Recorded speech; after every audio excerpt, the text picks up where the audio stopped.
शलोम शलोम शलोम। प्रभु यीशु मसीह नासरी के नाम में लगातार पवित्र आत्मा के द्वारा हमें बहुत सी ऐसी बातें जो दिखाई, बताई, समझाई और सुनाई जा रही हैं, अद्भुत है। परमेश्वर का वचन जीवित है, वो कार्य करेगा। आज नहीं कल, कल नहीं परसों, वो करना ही है जिस कान ने सुना है। पवित्र आत्मा के काम निश्चित प्रकट होंगे, चाहे वो मसीह हो, गैर मसीह हो। इसीलिए कहा गया है, ये सुसमाचार हर कान सुनेगा, दुनिया की छोर तक पहुंचेगा। सब, ऐसा कोई भी नहीं होगा। तो आज हम इसी सुसमाचार में से वो दृष्टांत जो प्रभु यीशु कह रहे हैं, मतलब वो होना है, वैसा ही होना है। ये कहानी नहीं है मनुष्य की बनाई हुई, ये बाइबल की भाषा में चेतावनी है। चेतावनी, परमेश्वर हमेशा चेतावनी देता है। ये टेस्टमनी है, गवाही है।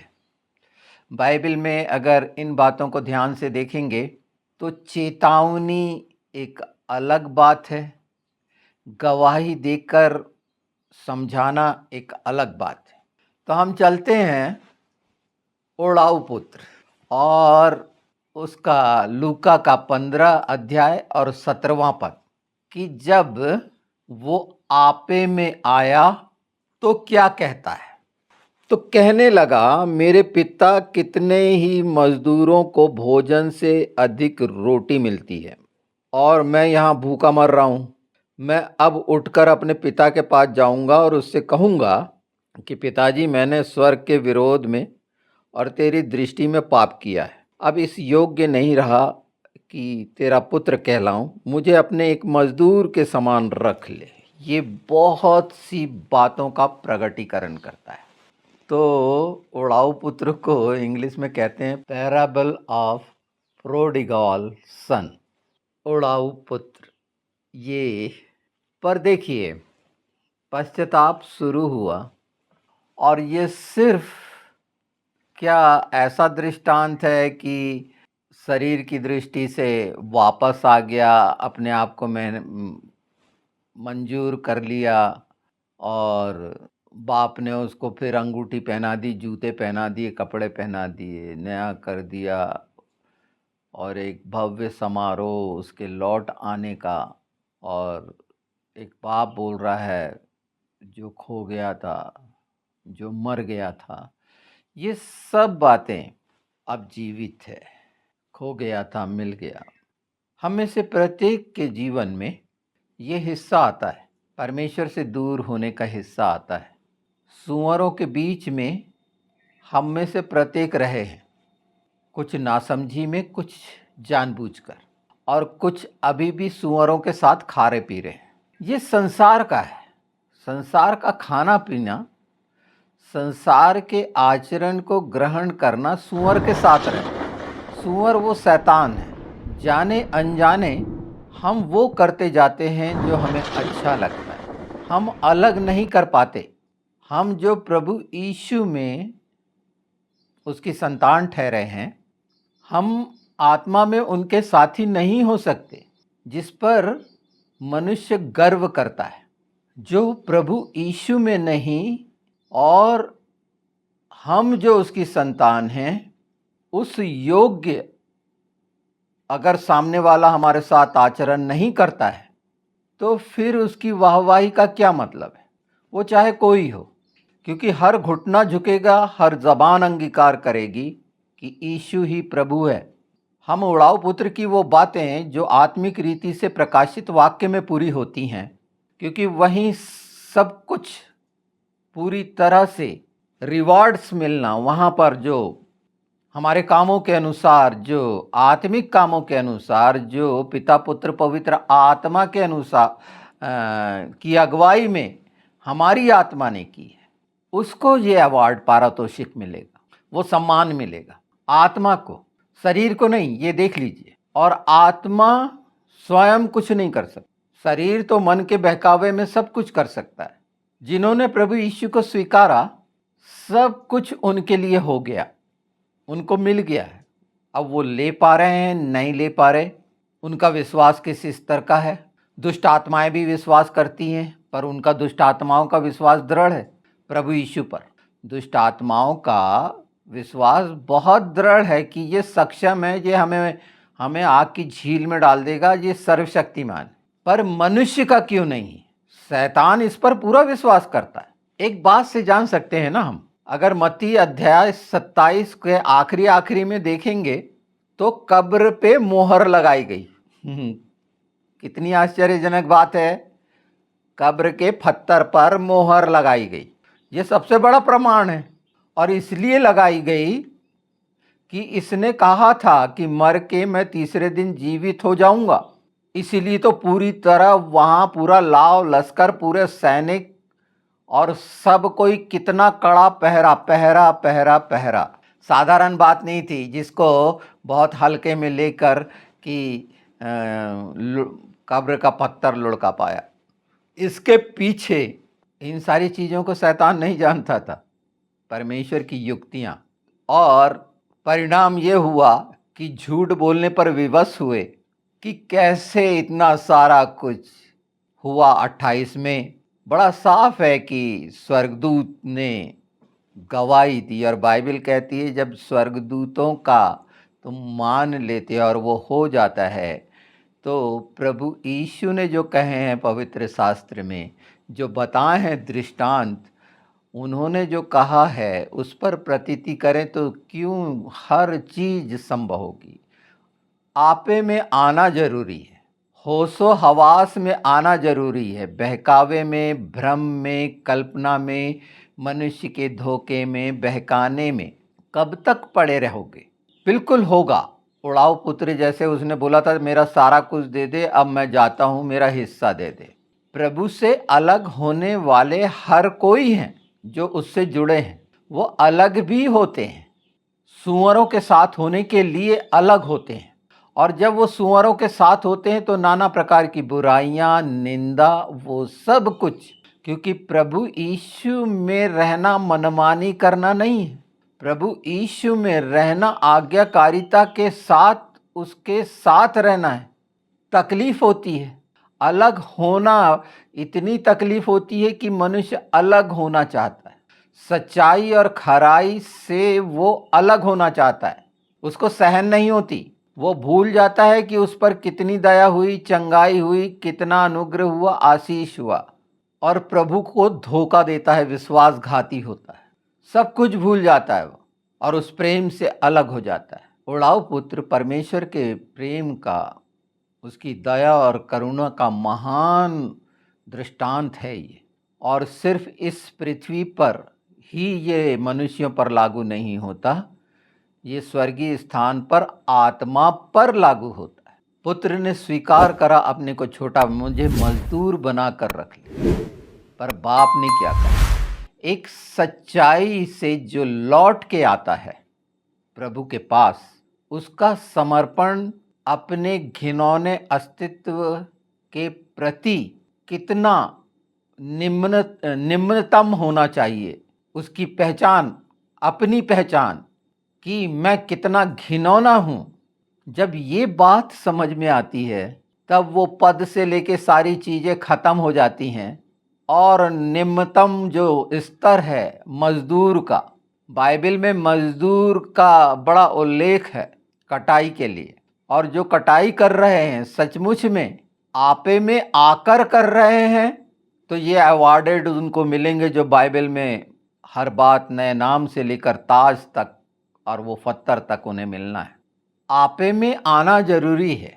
विश्वास करना कठिन होता है, जैसे मत्ती 28 में अंतिम आज्ञाएं फाइनल साइन करके बाप ने अर्थात प्रभु यीशु ने दे दिए, परमेश्वर ने दे दिए कि तुम्हें ऐसा ऐसा करना है।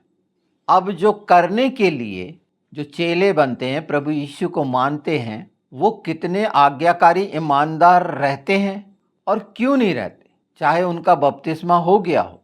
इसलिए कि वो आदत सुअरों के साथ खाने की नहीं जाती, वो अपनी लालसाएं बनाए रहते हैं। पर छुटकारा है तो आज छुटकारा पालें ना, अभी पालें। वो संगति के कारण नाना प्रकार की समस्याएं परिवार में, कलीसियाओं में और खुद पर आती जाती रहती हैं, दुर्गति हो जाती है, क्योंकि ये मनुष्य खुद चुनाव करता है। आत्मा में हम जो मसीह में सच्चाई से है उसके साथ, शरीर में हम किसी के भाई बहन नहीं हैं, हमारा कोई रिलेशन नहीं, पर आत्मा में भाई बहन वही हैं जो सच्चाई से, ईमानदारी से आज्ञाकारी हैं, वफादार हैं, ईमानदार हैं। वही यीशु के साथ हैं, वही पवित्र आत्मा के साथ हैं, क्योंकि आत्मा के साथ शरीर की ये बातों को सुनकर खुश होना कि देखो वो लड़का चले गया था और ऐसा ऐसा हुआ था और फिर उसके बाप ने, हाँ बिल्कुल शरीर में, यही तो आत्मा के लिए है। पर वहाँ ध्यान कैसा गया अपनी आत्मा को बचाने के लिए। जितने भी अवार्डेड पाने के लिए इच्छा रखते हैं इंसान और उस तरह से कार्य करते हैं, और वो शरीर के अनुसार इच्छा रखते हैं कि नहीं मैं अंगूठी भी पहन लूँ, वो पैर में जूती भी मिल जाए, कपड़े भी मिल जाए, यीशु से मांगने लगे। पर सचमुच में ऐसा हुआ क्या? क्योंकि शरीर का था, शरीर की इच्छा, सुअरों के साथ शरीर की ही इच्छा होगी, शैतान के साथ शरीर की ही इच्छा होगी।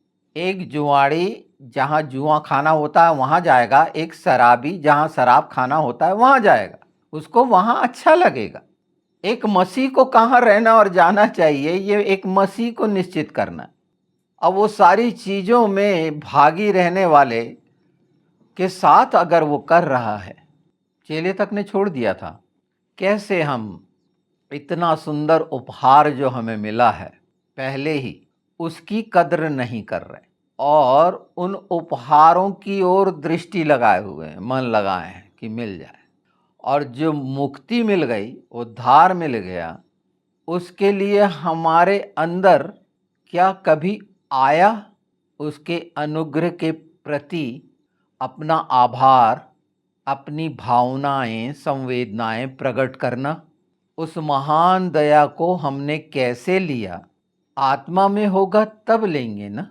ये उपहार मिल गया, उसका लहू मिल गया, उसका मांस मिल गया, उस उपहार को भी सजो के नहीं रख सके और संसार की लालसा और अभिलाषा के दास होकर सुअरों के साथ रहकर खाने पीने के लिए सांसारिक इच्छाओं को सामने रखकर मांगते रहे। इसीलिए यीशु ने कहा कि तुमने मांगा ही नहीं, तुम वो मांग रहे हो जो संसार में उड़ाओ। परमेश्वर बचाने के लिए आया, नाश करने के लिए नहीं। और इतना सरल है इससे अलग हट जाना, आपे में आ जाना, इस सच्चाई को जानकर कि मुझे उपहार मिल चुका है पहले ही और वो हर दिन की ज़रूरत अपने अनुग्रह के द्वारा पूरी करेगा। हाँ, अगर मेरी और अलग अभिलाषाएं और कामनाएं हैं और वो परमेश्वर को प्रसन्न करने योग्य हैं उसकी दृष्टि में, तो निश्चित वो पूरी करेगा और वो करता भी है। तो वो सब चीज़ें जो बाप ने उपहार के रूप में अपने बेटे को दिया और पहनाया, उड़ाया, खिलाया, पिलाया और घोषणा की, ये हमारी आत्मा के लिए घोषणा है कि मैं तुझे कभी नहीं त्यागूंगा, कभी नहीं छोड़ूंगा। अगर हम शरीर के अनुसार उड़ाऊ पुत्र को देखते, जानते और भावनाओं में बहकते हैं और अनर्थ, कुतर्क जैसी चीज़ों का इस्तेमाल करते हैं और कल्पना में, तो प्रभु यीशु आत्मा है, वचन आत्मा है। उस प्रभु यीशु ने स्वर्गीय स्थानों में होने के लिए ये बात कही कि जब तक एक मनुष्य उस बात की तरह अंगीकार नहीं करेगा, जैसे जब वो आपे में आया तो अंगीकार करा, पश्चाताप करा और क्षमा करने वाला परमेश्वर ये सब कुछ करके उसे गले लगाया। ये बाप का स्वभाव है। पर बेटे का कर्तव्य आप बहुत करीब से देख सकते हैं ना, बहुत अच्छे से पहचान सकते हैं कि मनुष्य की सोच, विचार, स्वभाव, भावनाएं कितने जल्दी बदलती हैं। वो कभी भी बदल सकता है, वो विश्वास योग्य नहीं है। और विश्वास वो योग्य वही है जो सचमुच में आत्मा के चलाए चल रहा है। जो एक चोर की तरह है वो आत्मा में नहीं हो सकता। वो सुन सकता है बहुत कुछ अपने ज्ञान के लिए, वो फंसा हुआ है। वो बहुत सारी चीज़ें ऐसी कर सकता है कि प्रभावित हो जाएं आप। पर हकीकत ये है कि अगर उसका आना जाना सूअरों के बीच में है, सूअरों के साथ है वो, अर्थात अपनी आत्मा को भी उनके साथ मिला लिया है और लज्जित नहीं होता, तो उसका मरा हुआ स्वभाव है। इसीलिए बाप ने कहा जो मर गया था अब जीवित, आपे में आ जाना। हमारे लिए मत्ती 27 वो हिस्सा और यह 28 बहुत स्पष्ट है, जो शंका और संदेह के हर उस शैतान की कुप्रयास को ढा देता है, गिरा देता है। हाँ, इसे अगर गैर जाति जो है, गैर मसीही नहीं समझ पा रहे हैं, तो समझ लीजिए उनके अंदर कैसा पर्दा डाला हुआ है शैतान ने। संसार में अद्वितीय घटना है कि ये जी उठेगा जो सर्वशक्तिमान है, तो वो सील लगा रहा है, संसार की सील लगा रहा है, जो धड़ाम हो गई। सिपाही तो नहीं तोड़ेंगे। और जो चेले भाग गए हैं डर के मारे, उसकी वहाँ यूहन्ना ही अकेला था, सब भाग गए हैं, छिप गए हैं, वो आके चुराएंगे डरपोक लोग। ये इतनी बड़ी सच्चाई अगर कोई जानता है और मानता है गैर मसीही, तो वो उद्धार पा लेगा और बड़ी बड़ी बातों की भी जरूरत नहीं है, क्योंकि यूनानी ज्ञान की खोज में रहते हैं, मूर्ति पूजक है ना, ज्ञान की खोज में रहते हैं, शरीर के अनुसार बिल्कुल वो चाहते हैं उद्धार मोक्ष, वो बिल्कुल चाहते हैं और उसके लिए अपनी शारीरिक क्षमताओं का प्रगटीकरण करते हैं, और उसमें सारी जो भली बातें हैं, अहिंसा लेके दया, धर्म और उपकार और भलाई, ये सब दिखावे का पाखंड और ढोंग बिल्कुल करते हैं मन की संतुष्टि के लिए, और इस डर के लिए कि मैं नरक में ना जाऊं, बिल्कुल डरे हुए। इस बहुत छोटे से हिस्से को अगर वो समझ लेते हैं, तो ये जान जाएंगे कि जैसे भजन संहिता 135 में कहा गया है, उन तमाम मूर्तियों के बारे में ना देख सुन चल फिर, ना उनमें सांस रहती, कुछ नहीं रहता, और उसको बनाने वाले भी वैसे ही हो जाएंगे। तो पवित्र आत्मा के द्वारा जो पवित्र शास्त्र का ये जीवित वचन, सामर्थी वचन, छुटकारे का वचन है, सिर्फ इतनी सी बात, पर वो पर्दा जो शैतान के साथ संसार के लालसा और अभिलाषा और धनी होने का और उसके लिए नाना प्रकार के प्रयास दुष्टात्माओं के साथ करने का जिनने ठान लिया है, वो सच्चाई नहीं जान सकता। वो जरूर बोल सकता है कि सच को जानूंगा मैं, सत्य की खोज में हूं मैं, बहुत बड़ी बड़ी बातें करेंगे, पर जब सुअरपन अंदर है, शैतान अंदर है, पर परमेश्वर का जीवित वचन हरेक कान सुनेगा, और जिस दिन वो आपे में आएगा तो उससे पता चलेगा सुअर के साथ वो कैसा खाता पीता रहा, और उस दिन वो सच्चाई से पश्चाताप करेगा। इसीलिए प्रभु यीशु ने जगत के लिए अपना बलिदान दे दिए, लहू दे दी, कि जो कोई उस लहू को अपने जीवन में लेगा और उस मांस को खाएगा और लहू को पिएगा। अभी मैंने थूक के बारे में भी बोला, तो प्रभु यीशु के थूक के बारे में बोला है मैंने, मनुष्यों के थूक की बात नहीं है, उसमें तो बहुत सारे बैक्टीरिया, चैकी थूक से होते हैं ना बैक्टीरिया, कफ से तो पता कर सकते हैं। ये जो एक मिला जुला स्वरूप पवित्र आत्मा हमें समझाना चाह रहे हैं कि हम उन स्थितियों से बाहर निकलें, वो उसके कई खंड हो सकते हैं, अलग अलग भाग हो सकते हैं। व्यवहारिक जीवन में भी आपका जो आचरण होगा वो ऐसा ही होगा, निंदा करने वाला, बुराई करने वाला, गुस्सा होने वाला, आत्मा का ये स्वभाव नहीं है। और वो सब जो आपे में आएंगे वो ये सारी चीज पाएंगे यीशु के नाम में। तो आपको इसको पढ़ना चाहिए पूरा कि, और ये सब स्वर्गीय स्थानों की ओर दृष्टि कराता है। इतना खूबसूरत है ये आपे में आ जाना और उसको पहचान लेना कि शैतान किस बुरी तरह अविश्वास लाने के लिए झूठ का सहारा लेकर, आज भी यहूदियों में प्रचलित है ना कि चोरों ने लाश चुरा ली। कितना बड़ा मजाक है। चोरों ने लाश चुरा ली। वो सब जो इतने माहिर शैतान हैं, शैतान के उसमें सारा कुछ कर रहे हैं, वो कह रहे हैं सब घटनाक्रम घबराए और डरे हुए। तो वचन की वो सच्चाई, हर घुटना झुकेगा, ये सब नाश कर दिए जाएंगे। जो संसार के ईश्वर बने हुए हैं, अपनी पूजा करा रहे हैं, जिस दिन ये आपे में आएंगे तो ये जानेंगे कि किस बुरी तरह से इनको बहकाया गया, भरमाया गया। तब तक देर ना हो जाए। मैं ये सोचता हूँ क्योंकि समय बड़ा निकट है, पर परमेश्वर की इच्छा पूरी हो। मैंने अपना काम किया कि जितनी जल्दी यीशु के नाम में ये सब आपे में आए जो सूअरों के साथ खा रहे हैं, तो इनके लिए प्रार्थना करिए। और खुद भी अगर ऐसा कर रहे हैं तो खुद के लिए भी प्रार्थना करिए। और अगर ये मानते हैं कि नहीं, मैं सूअर के साथ नहीं हूँ, तो ये तो बहुत अच्छी बात है। प्रभु और आशीष दे और लोगों को सूअरों के साथ रहने से आप बचा सकें।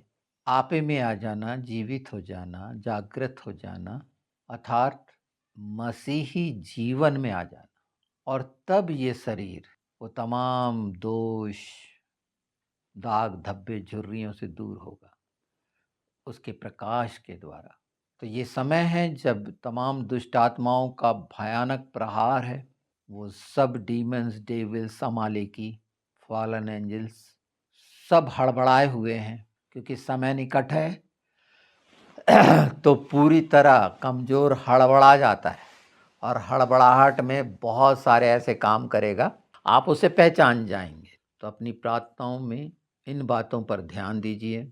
आत्मा जिस बात के लिए उत्साहित करता है, मजबूती से परमेश्वर को प्रसन्न करने के लिए उसकी इच्छा पूरी करिए। क्योंकि हमें जो उपहार मिले हैं वो अद्वितीय हैं, जिसमें तमाम परमेश्वर की शक्ति है, उसका प्रेम है, उसकी सामर्थ है, उसकी संप्रभुता है। तमाम चीज़ों में एक योग्य संतान का कर्तव्य यही है। जो आपे में आएगा वो उसकी संतान